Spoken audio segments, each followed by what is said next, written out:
मौलाना साहब जो YouTube channel ज़रूर subscribe कंदा। छा साईं निकाह जे मथां निकाह थी वेंदो या न?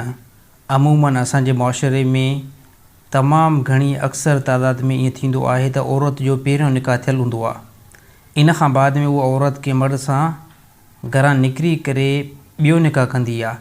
छा इन सूरत में उन औरत जो इहो ॿियो निकाह साबित थींदो या न?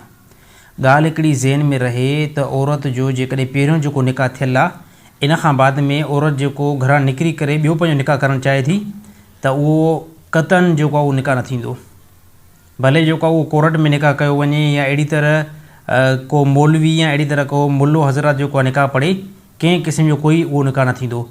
निकाह ॿियो जेको औरत जो उन सूरत में थी सघे थो जॾहिं औरत पहिरें मुड़ुस खां तलाक वठे, तलाक वठण खां बाद में इहा औरत इद्दत गुज़ारींदी ऐं उन इद्दत में जेके तफ़सील जेकॾहिं औरत खे हेज़ अचे थी त उन औरत खे 3 हेज़ जॾहिं मुकमल गुज़री वञनि, 3 हेज़नि खां बाद में इहा औरत ॿिए कंहिं मर्द सां निकाह करे सघे थी।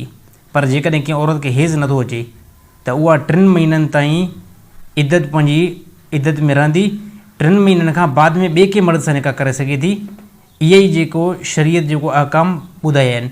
बाक़ी कंहिं बि औरत घरां निकिरी करे ईअं ई जेको आहे ॿिए कंहिं मर्द सां निकाह कयो, हालांकि पहिरियों कंहिं सां निकाह इन औरत जो थियल हुयो, त इन सूरत में बिल्कुलु इन औरत जो निकाह नाहे थियो। इहा औरत अगरि ॿिए मर्द सां रहे थी या फॉर्मेलिटी हिकिड़ी पूरी कराए कंहिं मौलवी खां निकाह पढ़ाए हुई अथई, त बि अॻिले जेको मर्द सां वञी करे निकिती आहे, हाणे इन सां जेतिरो बि तालुकात क़ाइमु कंदी इहो ज़िना जे अंदरि आहे। छाजे करे त निकाह जे मथां निकाह क़तन न थींदो।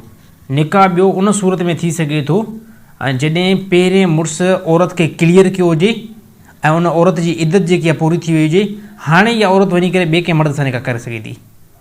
त असांजे मुआशरे में तमामु इहो ज़्यादा जेको आहे मर्ज़ आहे त औरतूं घरां निकिरी करे शादीशुदा बाज़ू मरतबा शादीशुदा औरतूं घरां निकिरी करे वञी करे कोर्ट में निकाह, हालांकि पहिरियों मुड़ुसु घर में वेठो आहे, त हे वॾी इंतिहाई जहालत आहे।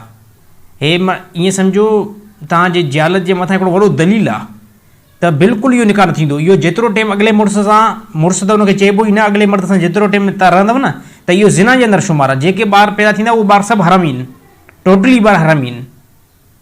त तमामु औरतूं जेको आहे पंहिंजे होश खां कमु वठनि।